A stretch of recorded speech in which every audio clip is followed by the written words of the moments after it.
लेकिन मम्मी जी वो मुझे नौकरों की तरह ट्रीट कर रही है।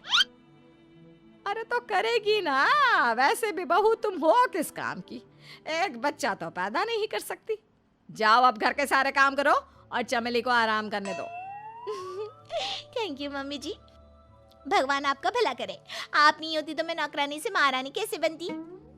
देखो तुम्हें जो चाहिए सब मिलेगा, खूब खाओ पियो मजे की जिंदगी जियो, लेकिन बस मुझे एक बच्चा पैदा करके दे दो।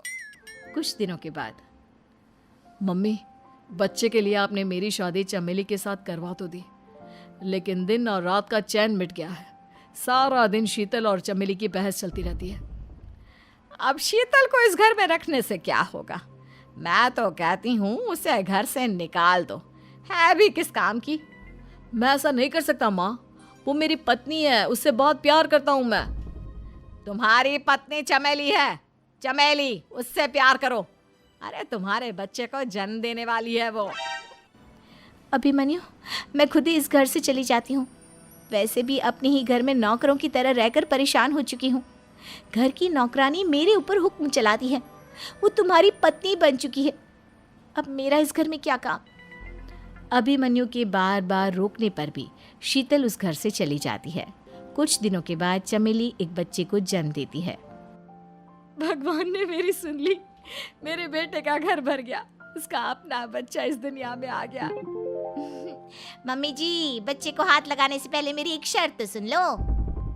तुम कहना क्या चाहती हो चमेली? आपकी मम्मी को बहुत शौक था ना अपने पोते को खिलाने का। अब देखो, इस दुनिया में हर चीज की कोई ना कोई कीमत तो होती है। तुम अपनी आधी प्रॉपर्टी मेरे नाम कर दो, बच्चा तुम्हारे नाम। अरे लेकिन मैंने अपने बेटे से तुम्हारी शादी करवाई है, अब ये सौदेबाजी कहाँ से आ गई? जो औरत अपनी बहू को घर से निकाल कर एक नौकरानी के साथ अपने बेटे की शादी करवा दे, वो तो सौदेबाजी कर ही सकती है ना। उसका कैसे भरोसा कर सकते हैं। मुझे बस आप लोगों की प्रॉपर्टी चाहिए, उसके बाद ही बच्चे को आप हाथ लगा सकते हैं। मैंने कहा था ना मम्मी, आप गलत कर रही हैं।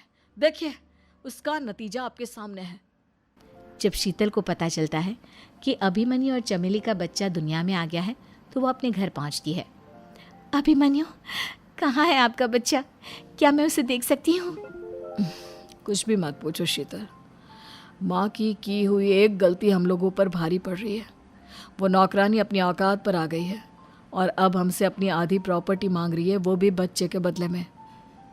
एक बात कहूँ अभिमन्यु, आप उससे कुछ भी देने से मना कर दो। अरे कैसी बात कर रही हो, मेरे बेटे की औलाद है उसके पास, ऐसे कैसे मना कर दे?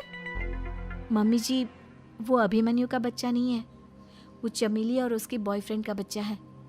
ये तुम क्या कह रही हो शीतल? ये देखिए वीडियो, चमेली और उसका बॉयफ्रेंड आपस में बातें कर रहे हैं कि उन दोनों ने मिलकर आपको बेवकूफ़ बनाया है और अब इस बच्चे के बदले आपसे प्रॉपर्टी भी हड़प लेंगे। हे भगवान, ये मुझसे क्या हो गया, ना तो बच्चा मिला और अपने बेटे की नौकरानी के साथ शादी करवा दी सो अलग। अब क्या होगा? मुझे माफ़ कर दो शीतल, मेरी वजह से तुम्हें बहुत तकलीफ हुई है। अभिमन्यु, मैंने कहा ना, उस नौकरानी को उसके बच्चे सहित इस घर से बाहर निकाल दो। लगता है मेरे अभिमन्यु का बाप बनने का सपना अधूरा ही रह जाएगा। अभिमन्यु, अपनी मम्मी से कहो कि परेशान ना हो।